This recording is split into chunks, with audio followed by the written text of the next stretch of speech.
Meus irmãos e irmãs, graça e paz da parte de Deus Pai e do Senhor Jesus Cristo. Amém.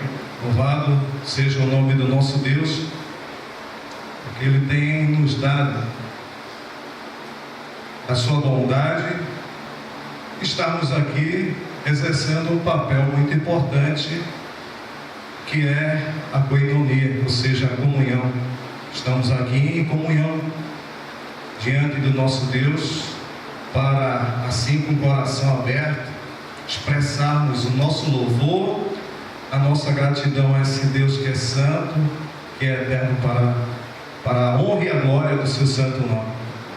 Nós estamos aqui também para aprendermos também da sua santa e divina palavra, que Ele assim esteja abrindo o nosso coração, para que possamos ter um bom entendimento daquilo que o Senhor nosso Deus requer para cada um de nós nesta noite. Eu sei que é só coisa boa que Deus tem prometido para nós, só coisa boa, amém? Então vamos nos colocar de pé, fazermos a leitura na palavra do Senhor nosso Deus. Possamos abrir a palavra do Senhor, a carta do apóstolo Pedro, capítulo 1.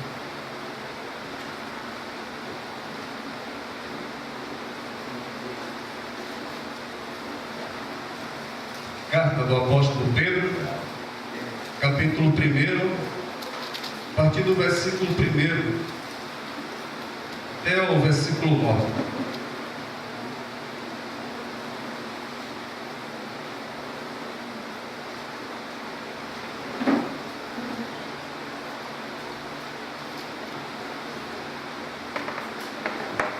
Desde já também gostaríamos de saudar a todos que nos acompanham pela internet, que o Senhor nosso Deus assim esteja a lhes abençoar com a sua santa e divina palavra.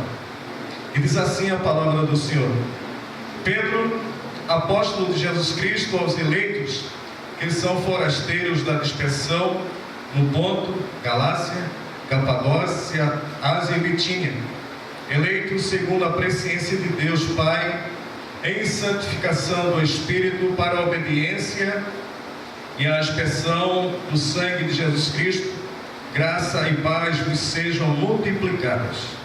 Bendito Deus e Pai de nosso Senhor Jesus Cristo, que segundo a sua muita misericórdia nos regenerou para uma viva esperança mediante a ressurreição de Jesus Cristo dentre os mortos, para uma herança incorruptível, sem mácula, inacessível, reservada nos céus para vós outros, que sois guardados pelo poder de Deus, mediante a fé, para a salvação preparada para revelar-se no último tempo.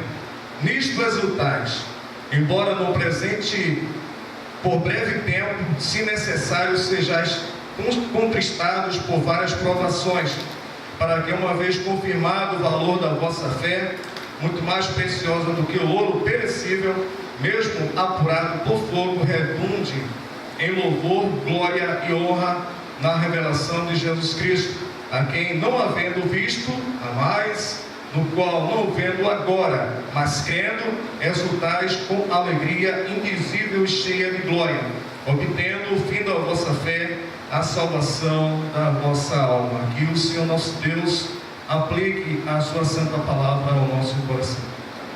Oremos ao Senhor. Querido Deus, nós te louvamos, bendizemos o teu santo nome, meu Pai. Te agradecemos por nos reunir aqui nesta noite, para assim prestarmos o culto em espírito e verdade.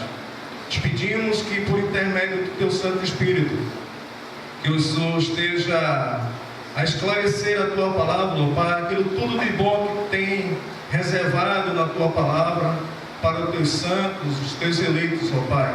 Nos esclarece essas santas verdades. Perdoa também as nossas iniquidades e as nossas transgressões. Nisso nós te louvamos, na mediação de Cristo Jesus, nosso Senhor e Redentor. Amém. A igreja pode sentar. Meus queridos e queridas, certa vez um homem muito rico, ele tinha muitos bens, quadros valiosos, E por muitas vezes ele sentava com o seu único filho para admirar aquelas obras de arte. Mas só que certo dia, por ironia do destino, aquele jovem foi à guerra. E lá ele, cumprindo a sua função de um bom soldado, de um bom guerreiro, de um bom militar, ali ele ajudou em frente de batalha muitos jovens que estavam ali sendo feridos. E ele, por ajudar um dos seus amigos, por uma fatalidade, ele levou um tiro em seus peitos e ali veio a falecer. E seu pai, sabendo daquela notícia, ele ficou muito triste e chorou bastante pela perda do seu único filho. E depois de um mês, na casa desse homem, em frente ali estava um rapaz que bateu ali na porta daquele homem e se identificou dizendo: eu sou o soldado, aquele soldado que seu filho na frente de batalha me livrou da morte. Ele foi um bom soldado, estava ali na frente de batalha, ajudando muitos e muitos, assim como me ajudou, mas infelizmente ele veio a falecer. E como uma prova da minha bondade, do meu carinho para com o seu filho, eu fiz para o Senhor, sabendo que o Senhor gosta de muitas artes, eu fiz um quadro com o rosto do seu filho. Então, aquele senhor, quando abriu aquele quadro ali, viu a expressão do seu filho ali naquele quadro ali, ele começou a chorar porque tinha perdido o seu único filho na frente de guerra. E ali ele ficou muito triste com aquela situação, mas aquele rapaz, aquele soldado falou: não fique triste, porque ele estava defendendo a sua pátria, a sua nação. Então aquele senhor perguntou: quanto é que custa esse quadro? Aí aquele jovem falou: eu jamais poderia pagar por aquilo que o seu filho fez na minha vida. Ele entregou a sua vida por mim para me salvar. Meus irmãos, essa é uma situação que provavelmente muitos pais no passado presenciaram com a morte dos seus filhos, seus entes queridos que foram à frente de batalha, à frente de guerra. E com muitas pessoas hoje que vêm perdendo seus pais, suas mães para a maldita morte, né? Muitas crianças estão por aí sendo dizimadas, como nós percebemos também as perseguições postas aí na internet, no canal de TV, em rádio também.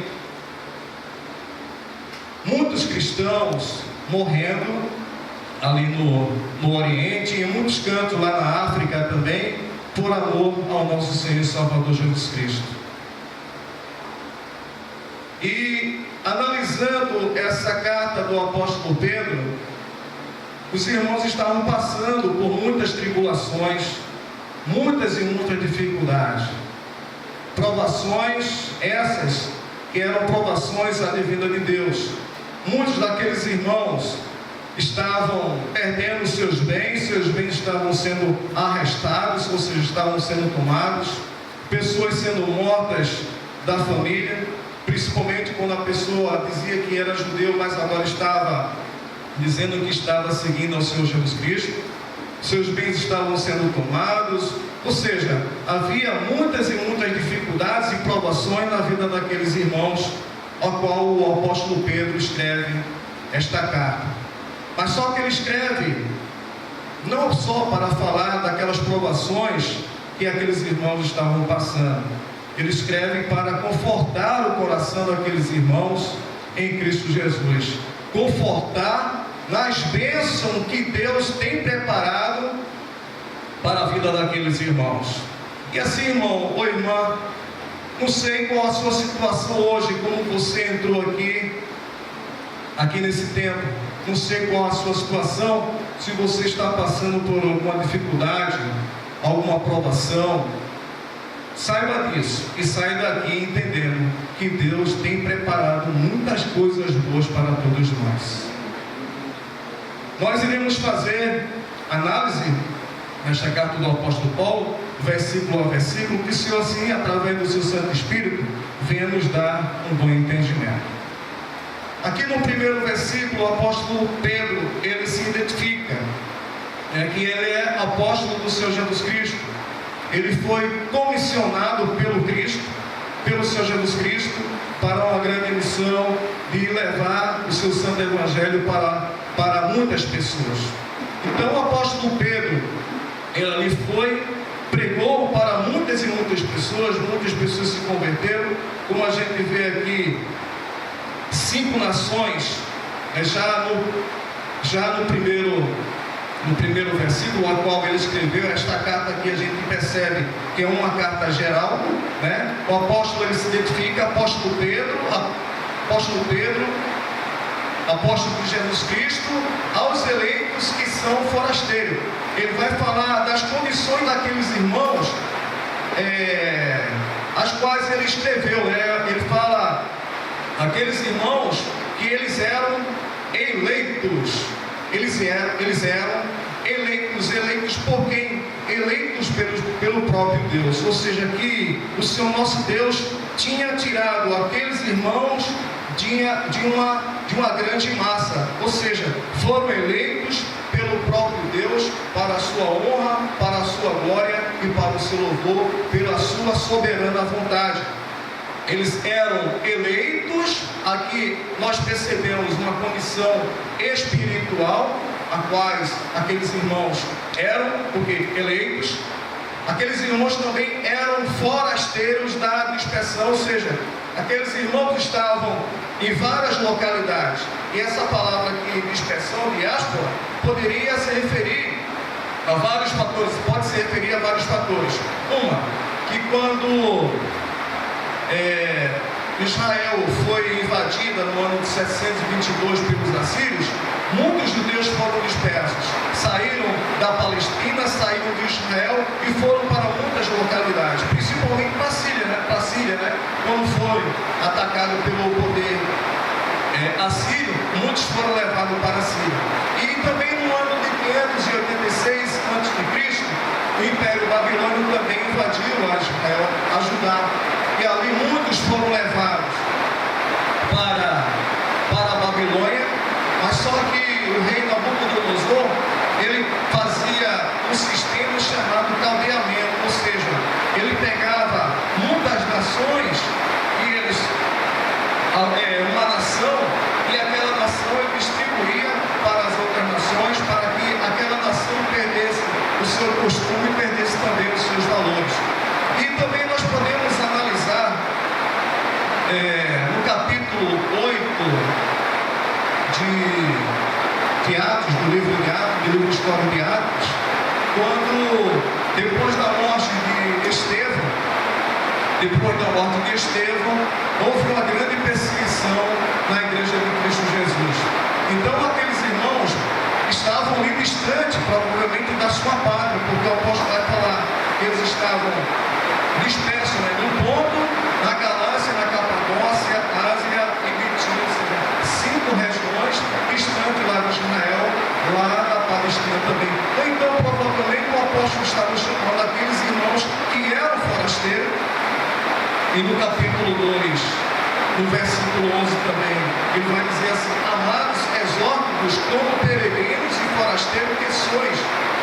Ou seja, vai dizer que aqueles irmãos que estavam naquela localidade não pertenciam àquela localidade, mas eram pessoas cristãs eleitas de Deus que pertenciam à nação de Cristo Jesus, que pertenciam a Jerusalém, a Canaã celestial. E assim nós somos. Nós estamos aqui como peregrinos, porque Deus nos elegeu não para estarmos enraizados aqui nesta terra, mas Deus tem preparado um local santo e perfeito para todos nós. Assim, analisando também lá na carta dos Hebreus, depois que o autor da carta dos Hebreus, eu creio que seja o apóstolo ele vai falar ali na galeria de heróis e heroínas da fé, que aqueles heróis e aquelas heroínas, eles não tinham uma pátria aqui na terra, mas almejavam uma pátria superior, ou seja, uma pátria celestial ao lado de Cristo Jesus, do nosso Deus. No versículo 2, ele vai falar que eles eram os eleitos segundo o quê? Segundo a presciência de Deus Pai, ou seja, que eles foram eleitos pelo poder de Deus, foram chamados, foram escolhidos, foram predestinados pela vontade do Senhor nosso Deus, ou seja, pela sua presciência. Essa parte aqui, presciência, é uma parte até um pouco assim que poucas pessoas entendem, até para eu que sou pastor e muitos pastores também têm uma certa dificuldade em entender acerca dessa presciência, assim como Deus elegeu, como Deus escolheu os seus filhos amados. Mas sabemos que essa presciência é o quê? Que Deus, Ele vê tudo. Antes da fundação do mundo, Ele já tinha o quê? Nós, seus eleitos, em seus planos. Ele sabia tudo a partir do momento que eu iria nascer, que eu iria me converter, no momento que eu irei para a glória. Ele sabe tudo que nós iremos para a glória, ou seja, Ele conhece tudo. Ele é soberano, Ele sabe tudo. Nada escapa do seu poder. Então aqueles irmãos foram eleitos segundo a presciência de Deus em santificação do Espírito Santo. Então aqueles irmãos, eles foram eleitos, foram chamados para a santificação. Assim nós somos chamados também, eleitos de Deus, somos chamados para sermos santos. E como é que nós somos considerados santos? A partir do momento que nós cremos em Deus, em Cristo Jesus, de uma forma genuína. Quando o Espírito Santo passa a morar na nossa vida, quando nós pertencemos agora ao Senhor nosso Deus, e essa situação de nós sermos santos, não apenas fica nessa situação de sermos santos, declarados santos, mas sim também que Deus nos chamou para a santificação, ou seja, para andarmos diariamente em santidade. Andarmos em santidade, nos separando desse mundo maligno, desse mundo perverso. E também para, ainda no versículo 2, para a obediência e a expressão do sangue de Jesus Cristo. Eu gostaria que os irmãos olhassem em Êxodo capítulo 24, versículo 3 a 8, provavelmente o apóstolo Pedro estava se referindo a essa passagem aqui de Êxodo. Êxodo capítulo 24, versículo 3 a 8.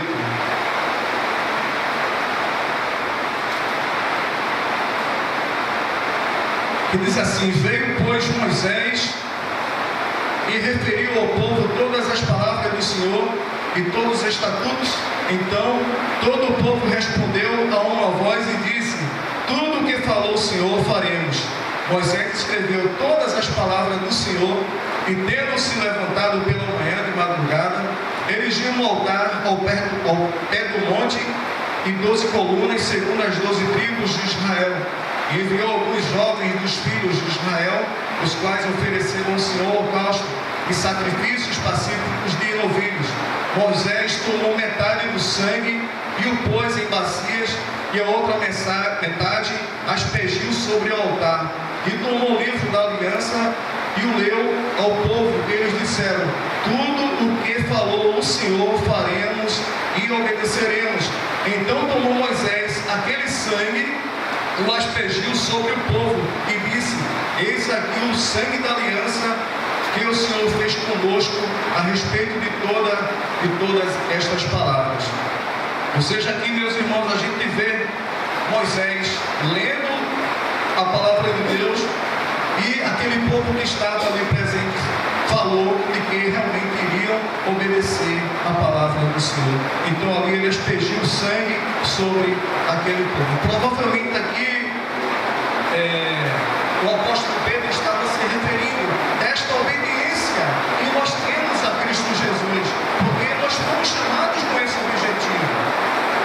obedecermos ao Senhor nosso Deus, obedecermos aos seus estatutos, aos seus mandamentos, à sua lei. E a expressão do sangue de Cristo, ou seja, quando o Senhor Jesus Cristo morreu, o seu sangue veio sobre nós, nos purificou completamente da nossa iniquidade e dos nossos pecados. Para Deus, nós somos já uma pessoa pura, uma pessoa santa, mas ainda não por causa dos nossos pecados. Ou seja, que o sangue de Cristo, lá atrás, veio sobre nós, nos purificou. Mas não só isso, o sangue de Cristo ainda continua a nos purificar dos nossos pecados.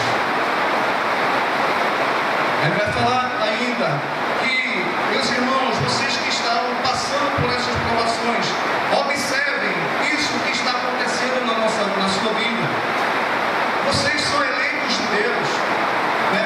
Vocês são eleitos, vocês são santificados, vocês já têm essa obediência de Deus. Então, para isso, essas provações que estão passando, estão vindo na vida de vocês, que a graça do Senhor seja abundante na vida de vocês, e que a paz também vos seja multiplicadas. Ou seja, no momento daquela tribulação, o apóstolo está rogando a Deus, né, para que a paz daqueles irmãos fosse multiplicada, ou seja, que eles tivessem mais, que eles fossem mais fortes na presença de Deus quando as tribulações viessem até eles. No versículo 3, bendito Deus e Pai de nosso Senhor Jesus Cristo, que segundo a sua muita misericórdia nos regenerou para uma viva esperança mediante a ressurreição de Jesus Cristo dentre os mortos. Dos versículos 3 ao 5, o apóstolo Pedro está falando acerca da salvação. Ele vai dizer: bendito o Pai de nosso Senhor Jesus Cristo. Aqui ele vai prorromper em louvor e adoração a Deus, em uma doxologia ao Senhor nosso Deus. Vai agradecer a Deus. Bendito seja o Deus e Pai de nosso Senhor Jesus Cristo, que segundo as suas muitas misericórdias, as misericórdias do Senhor, que é a causa de não sermos consumidos, que ela se renova a cada manhã. Ele vai dizer: bendito Deus e Pai do nosso Senhor Jesus Cristo, segundo a sua misericórdia, que Ele nos regenerou. Que Deus nos concedeu o quê? Vida eterna em Cristo Jesus. Por que Ele nos regenerou? Porque nós estávamos mortos em nossos delitos e pecados, assim como aqueles irmãos também naquela simples localidade, lá da Ásia Menor. Eles estavam mortos nos seus delitos e pecados. O apóstolo Paulo enfatiza bem isso na carta dele aos Efésios, capítulo 2, versículo 1. Vós que estávamos mortos em vossos delitos e em vossos pecados. Então aqueles irmãos estavam mortos, assim também nós estávamos mortos, separados de Deus, separados da sua comunhão, não tínhamos paz dentro de Deus, éramos inimigos de Deus, mas Cristo veio e selou a verdadeira paz, nos uniu ao nosso Deus, que é santo e maravilhoso para todo sempre. Então ele vai dizer que Deus nos regenerou, nos deu vida eterna, vida em abundante, nos regenerou para uma viva esperança. Aqui é a salvação que o apóstolo Pedro está falando, a salvação que nós temos em Cristo Jesus, que Ele nos regenerou para uma viva esperança, não a esperança que o mundo corre, não a esperança que o mundo almeja, viver um mundo melhor, um mundo transformado através dos seus próprios atos, através dos seus próprios feitos. Aqui no nosso Brasil foi dado muito poder, criaram muita perspectiva sobre a nossa governante. Brasileiros criaram uma parcela, né? Vamos dizer assim, muita perspectiva sobre a nossa governante. Aí ela está fazendo tudo ao contrário daquilo que ela prometeu. E o mundo cria muitas expectativas através dos seus governantes. E isso é errado, porque eu percebo muito bem o mundo a cada dia se degradando, o mundo a cada dia sendo levado para o caos. Meus irmãos, minhas irmãs, se preparem para o pior, porque isso é bíblico. Isso é bíblico. Não pense na bondade do homem, não. E Satanás está por trás de todas as coisas. Eu vejo o mundo sendo levado para um caos. Sabe o que eu vejo também? Muitos governantes entregando os seus cetros, ou seja, o seu poder para o anticristo. E vai haver muitas e muitas perseguições, muitas e muitas tribulações.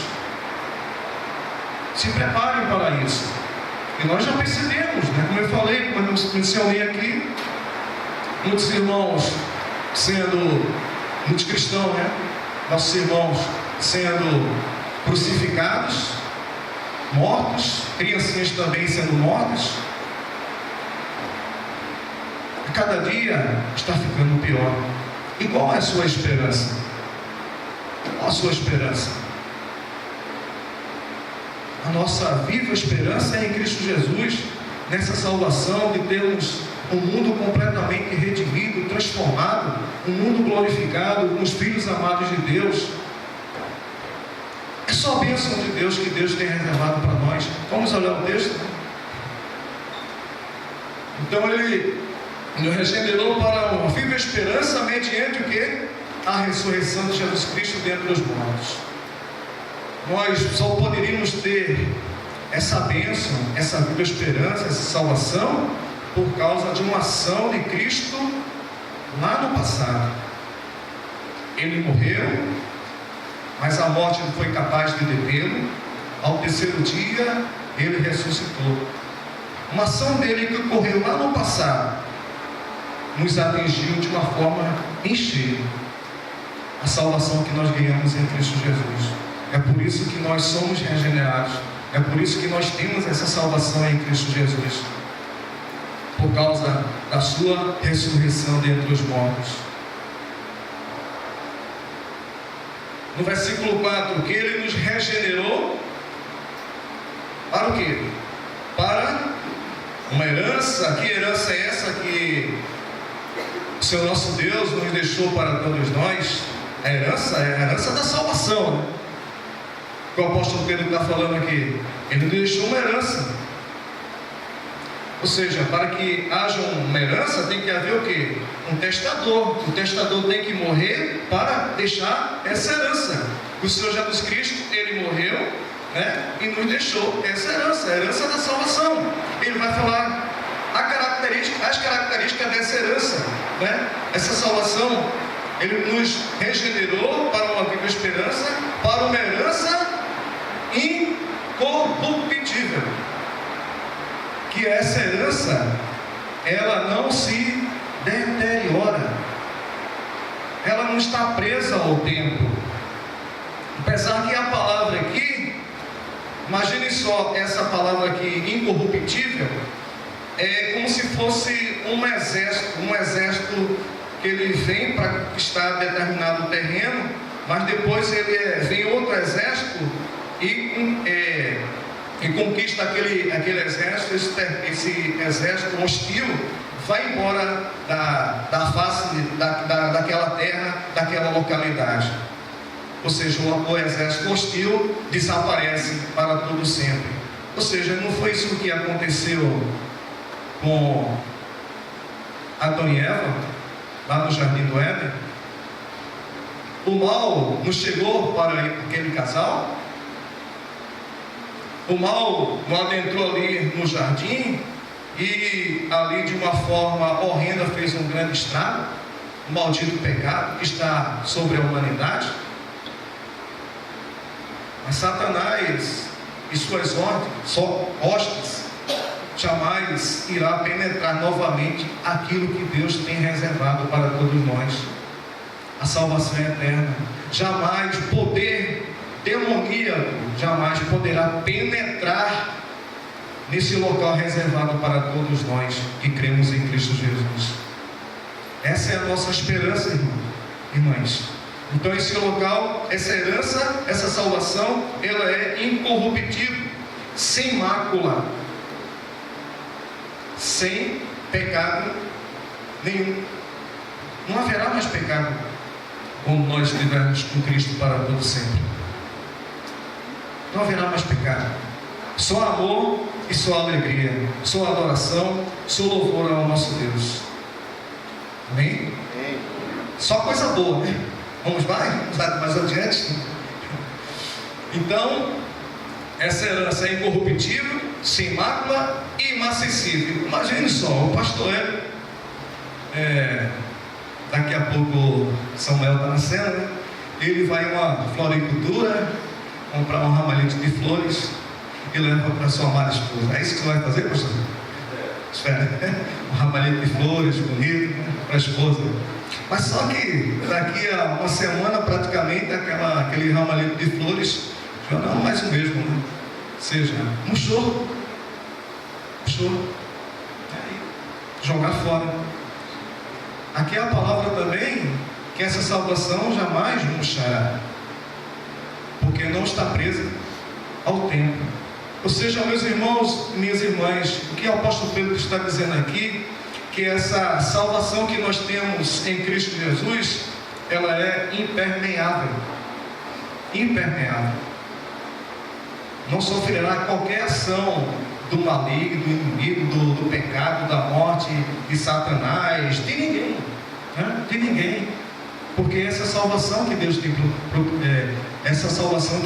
Deus tem preparado para todos nós, uma linda salvação, é só coisa boa. E essa salvação está onde? Reservada nos céus. Essa salvação ela é intocada pela morte. No versículo 5, além dessa salvação que nós temos preparada para todos nós que cremos em Cristo Jesus, que sois guardados pelo poder de Deus mediante a fé para a salvação preparada para revelar-se no último tempo. Ou seja, além da salvação que Deus tem preparado para todos nós somos guardados pelo poder de Deus. Somos guardados pelo poder de Deus. Esse guardado aqui é como Deus estivesse na função de um soldado, de um sentinela. Eu já tirei muito serviço, né? Aqueles que não sabem, eu sou militar do Exército, eu já tirei muito serviço no quartel. Eu sei que é passar noites e noites sem dormir também, né? Mas ali eu estava fazendo o meu papel certinho, né? De estar guardando tanto a minha vida quanto a dos meus amigos também.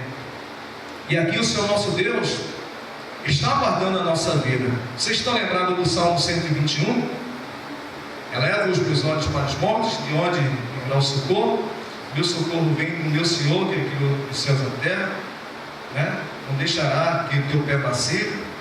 O Senhor quem te guarda, Ele tem a tua sombra à direita, à esquerda, né? Ou seja, não deixará que o teu pé vacile. O Senhor quem te guarda, a entrada de todo mal, né? Ou seja, que mal nenhum afetará a nós, porque nós somos guardados pelo poder de Deus, né? Analise o Salmo 121, eu gosto muito daquele salmo, inclusive há uma música, outro momento aqui eu canto essa música baseada no Salmo 121, se Deus assim permitir.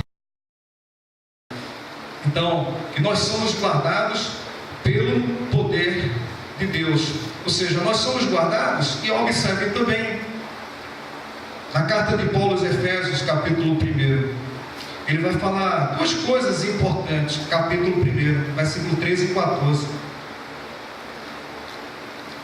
Em quem também vós, depois de que ouvistes a palavra da verdade, o evangelho da vossa salvação, tendo nele também crido, fostes selados com o Espírito Santo da promessa, o qual é o penhor da nossa herança. Ou seja, duas coisas principais aqui que nós percebemos na carta de Paulo aos Efésios. Ele vai falar que aqueles irmãos foram que selados pelo Espírito Santo e penhorados. Selados, quando você vai ao correio, você eles lá colocam um selozinho, é uma prova de que aquela sua carta, sua correspondência vai chegar ao destino final. Assim nós chegaremos ao destino final, até a presença do Senhor nosso Deus. E também, na segunda parte que o apóstolo Paulo fala aqui também, penhor. Você tem algo para comprar, mas não tem o dinheiro naquele momento. Você tem um bem precioso, leva até o banco, deixa ali penhorado. Depois, quando você tiver o dinheiro, você vai, dá ali o banco e pega ali aquele seu bem precioso. Ou seja, nós somos um bem precioso de Deus, um bem precioso de Cristo Jesus. Nós somos selados, nós somos também penhorados. É uma prova muito bem apresentada pelo apóstolo Paulo aqui, que Deus virá nos buscar. É só bênção diante de Deus, é só coisa boa. E essa salvação, está prestes, para ser revelada no último tempo. E nós somos guardados ainda pelo poder de Deus. Essa palavrinha aqui, poder, que é derivada, se chama o que? Dinamis, e onde a palavra dinamita é derivada aqui dessa palavra. Ou seja, veja só, imagine só o poder de Deus de estar nos guardando. Imagine só também aquelas 2 bombas que destruíram Hiroshima e Nagasaki. Um grande poder detonador dizimou ali milhares e milhares de pessoas naquelas 2 localidades. Ou seja, 2 bombas pequenas, imagine só o poder de destruição. Agora imagine só o poder de Deus de nos preservar e nos guardar para todo sempre. Nós já somos preservados, nós já somos guardados. Agora no versículo 6, o apóstolo vai dizer: meus irmãos, vocês que estão passando por essas tribulações, essas provações, nestas coisas exultai, ou seja, na salvação que Deus tem preparado para vocês. Vocês já são guardados por Deus, tem essa salvação. Nestas coisas vocês devem exultar, se alegrar, se regozijar nessas coisas que Deus tem preparado para vocês, embora no presente, por breve tempo, se necessário, sejais contristados por várias provações. Aqueles irmãos provavelmente estavam o quê?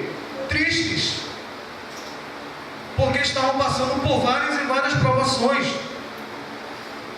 Muitos de suas famílias estavam sendo mortas, algumas pessoas das suas famílias, seus bens sendo tomados,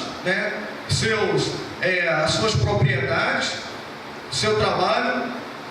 Ou seja, era só provação. Mas de onde vinham essas provações?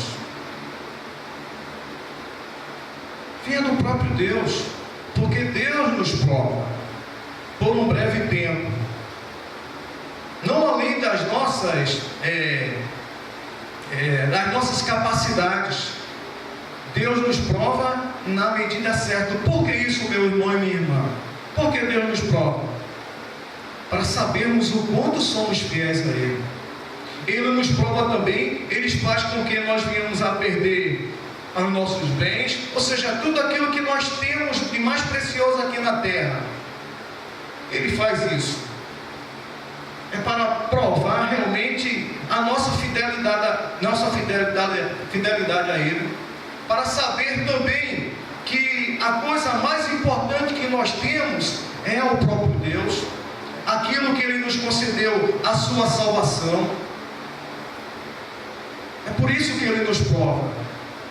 Se você estiver passando por provações, por essas dificuldades, saiba que Deus está no controle de tudo. Ele está no controle de tudo. Ele jamais nos desampara.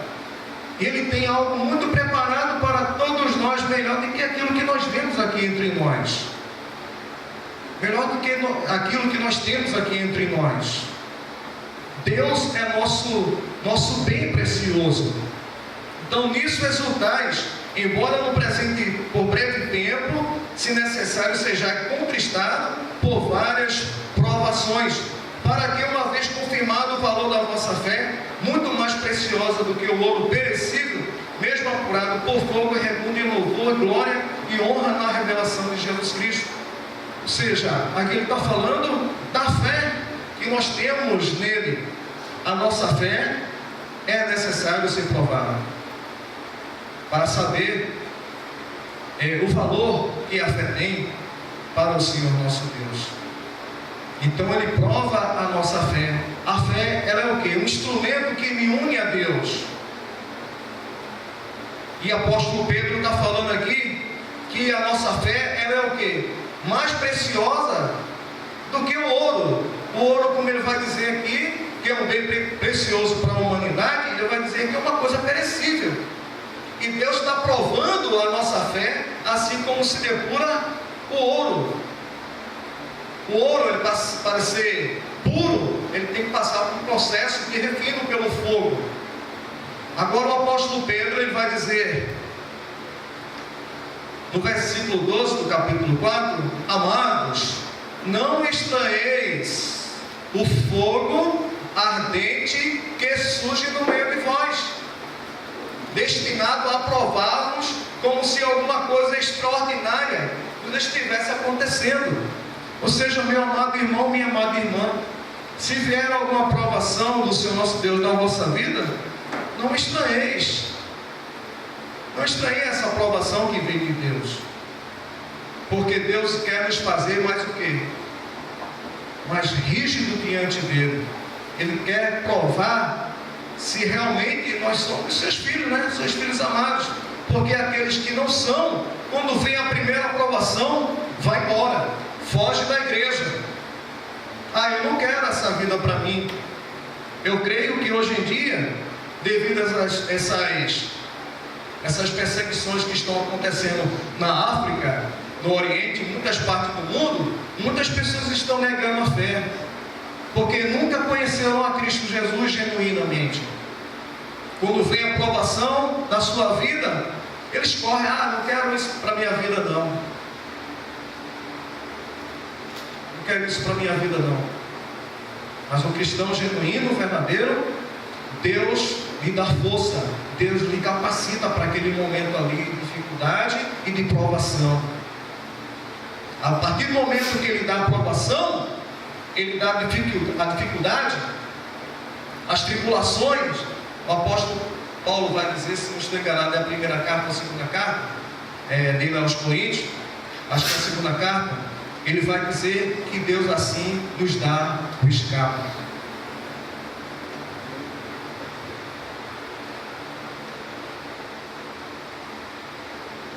Nisso exultais nessa salvação, para que essa fé, uma vez confirmado o valor da vossa fé, é muito mais preciosa do que o ouro perecível, mesmo apurado por fogo, redunda em louvor, glória e honra na revelação de Jesus Cristo. No versículo, ainda nesse versículo 7, que tudo isso aí redundará, em louvor e glória e honra quando o Senhor Jesus Cristo voltar, na sua revelação. Aí ele vai falar que Cristo, no versículo 8, a quem não havendo visto, a mais. Ou seja, o amor daqueles irmãos estava expressado na vida de quem? De Cristo. O apóstolo Pedro, quando escreveu esta carta, provavelmente pelo ano de 63 depois de Cristo, aqueles irmãos, provavelmente eles nunca tinham visto a Cristo. Mesmo assim, por eles não terem visto a Cristo Jesus, o apóstolo Pedro vai dizer que eles amavam a Cristo. Assim como nós, irmãos. Quem é que já viu Cristo aqui? Por que você está aqui nesta noite? Porque você crê em Cristo. Porque você ama Cristo. Eu amo Cristo. Eu amo Cristo. Diga para si mesmo, eu amo Cristo. Eu amo Cristo. Nós amamos a Cristo. Estamos aqui pelo seu amor. Não porque nós amamos a Ele primeiro, mas porque Ele nos amou primeiro. Por isso que nós o amamos. Então, nós amamos Cristo e não o vimos, no qual não vendo agora, mas crendo. assim como aqueles irmãos que estavam ali distantes, que nunca tinham visto a Cristo, amavam a Cristo e cria também nele. Assim também é a nossa situação. Nós não vemos a Cristo, nós o amamos e cremos nele. E nisto ainda exultais a quem não havendo visto, amais, no qual não vendo agora, mas crendo, exultai com alegria indizível, cheia de glória. Nós amamos e cremos em Cristo com uma grande alegria. Que alegria é essa que o apóstolo vai dizer? Uma alegria indizível, uma alegria que não pode se medir, que não se pode falar, não se pode dizer, uma alegria indizível. Aqui, meus irmãos, se formos analisar no capítulo 7, no versículo 55 de Atos, nós podemos até dar uma olhada. Atos capítulo 7, a partir do versículo 54, que fala sobre a morte de Estevão, que diz assim: ouvindo eles isto, enfureceram-se no seu coração e rilhavam os dentes contra ele. Mas Estevão, cheio do Espírito Santo, fitou os olhos no céu e viu a glória de Deus e Jesus, que estava à sua direita. E disse: eis que vejo os céus abertos e o Filho do Homem em pé à destra de Deus. Uma situação não anormal para nós hoje em dia, praticamente. Ou seja, aqui a gente vê Estevão, o primeiro mártir, por ele falar ali sobre a grandeza de Cristo, sobre a grandeza do Messias para aqueles judeus, aquelas autoridades judaicas. Eles não creram na palavra de Deus, aquelas autoridades judaicas. Então foi o que eles fizeram: apedrejaram Estevão, primeiro mártir que a gente analisa aqui no Novo Testamento, né? No livro de Atos.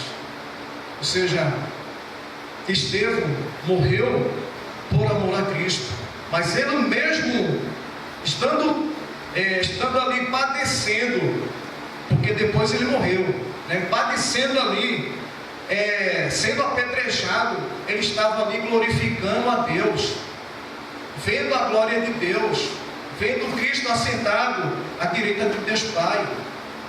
O que é que faz um homem assim a glorificar naquele momento tão cruel, tão injusto para o homem? Se não for a graça de Deus agindo na sua vida. Meus irmãos e minhas irmãs, o que é que faz a nós, se estivermos passando por dificuldade, por provações, a glorificar a Deus? O que é que faz? Não é a graça de Deus agindo na nossa vida? O Espírito Santo nos dando alegria, regozijo por morrer, por padecer, por amor a Cristo Jesus? E Ele sofreu e padeceu por amor a nós. Se viermos a sofrer e a padecer hoje também, possamos sofrer, padecer, possamos padecer, sofrer e sofrer, glorificando a Deus por intermédio do seu Santo Espírito. É a ação do Espírito Santo que nos encoraja, que nos fortalece para esses momentos assim de dificuldade, nos momentos das provações.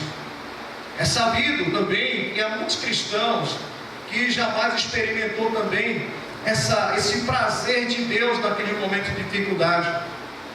Há um certo pastor chamado Jonathan Edward. Certo dia ele saiu de casa para pregar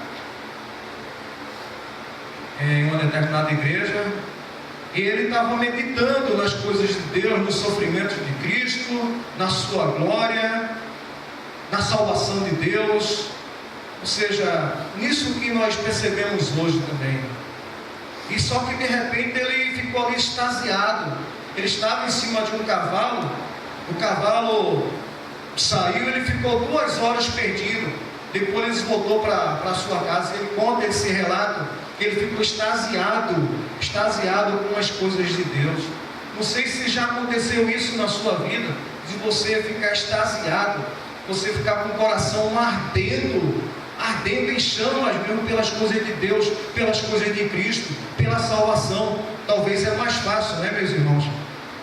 Quando alguém fala acerca da salvação, das coisas que Deus tem, parece que as pessoas recebem isso aqui de forma indiferente, não se alegra com aquilo que Deus tem preparado para nós. Devemos nos alegrar com isso que Deus tem preparado para nós. A salvação em Cristo Jesus é uma salvação perfeita. Nós somos guardados de Deus diante do mal, diante de tudo neste mundo. Deus tem muitas coisas boas preparadas para nós, e muitas vezes deixamos de aprender porque somos preguiçosos, não lemos a palavra de Deus, não oramos, não fazemos exercícios devocionais, deixamos de estar aqui na casa do Senhor para aprendermos mais da palavra do Senhor.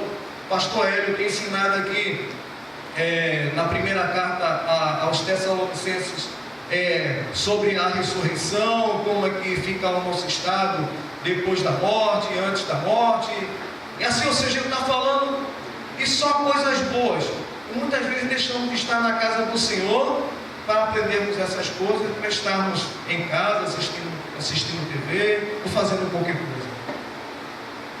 Nós somos muitas vezes relapsos com as coisas de Deus, que Deus tem preparado com tanto carinho antes da fundação do mundo, só coisas boas, e muitas vezes nós as rejeitamos.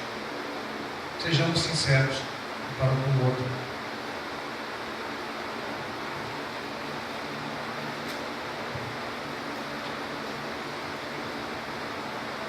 Então nisso devemos nos exultar com grande alegria e cheio de glória, obtendo o fim da vossa fé, a salvação da vossa alma.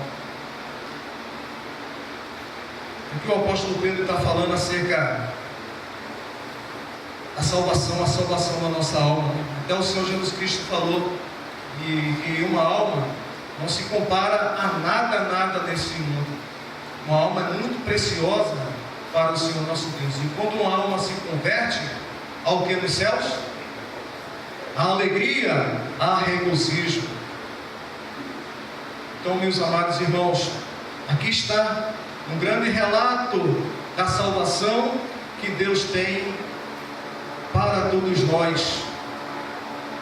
Agora, terminando aquela história que eu comecei, terminando a história, aquele senhor, depois de 3 meses, depois de 3 meses, ele veio a falecer. Mas antes dele falecer, ele deixou um testamento para que colocasse em leilão todas aquelas obras de arte que ele tinha, aqueles quadros famosos de Van Gogh, de Picasso, de Rafael, que colocasse em leilão. Aí chegou no dia marcado, a sala estava repleta, muitas pessoas querendo comprar aquelas obras de arte valiosas. Ele iniciou aquela sessão, aquele leilão, e falou assim: eu irei começar pelo quadro do filho. Lembra que o soldado trouxe um quadro pintado com aquele seu amigo, o filho daquele senhor que era dono daquelas artes, obras de arte?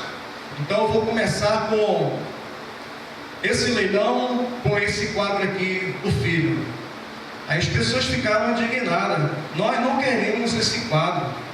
Nós queremos aqueles quadros mais valiosos, de Van Gogh, de Picasso, de Rafael. Mas o leiloeiro falou: não, eu só posso iniciar por esse aqui. Mas o pessoal falou: não, esse aí não tem valor nenhum. Mas é o seguinte, eu vou iniciar por esse aqui do filho. Quem dá R$100? Ninguém falou nada. Quem dá R$200 por esse quadro, filho? Ninguém falou nada. Mas só que tinha um senhor lá atrás, simples, era um caseiro na casa daquele senhor. Aí levantou a mão, falou: eu dou R$10. Aí o leiloeiro falou: quem dá R$20? Aí o pessoal ficou indignado: ninguém vai dar nada não por esse quadro sem valor. Nós queremos as outras obras de arte que tem mais valor. Aí o leiloeiro falou: dou-lhe uma, dou-lhe duas, dou-lhe três. O quadro está vendido por R$10 para aquele senhor lá atrás.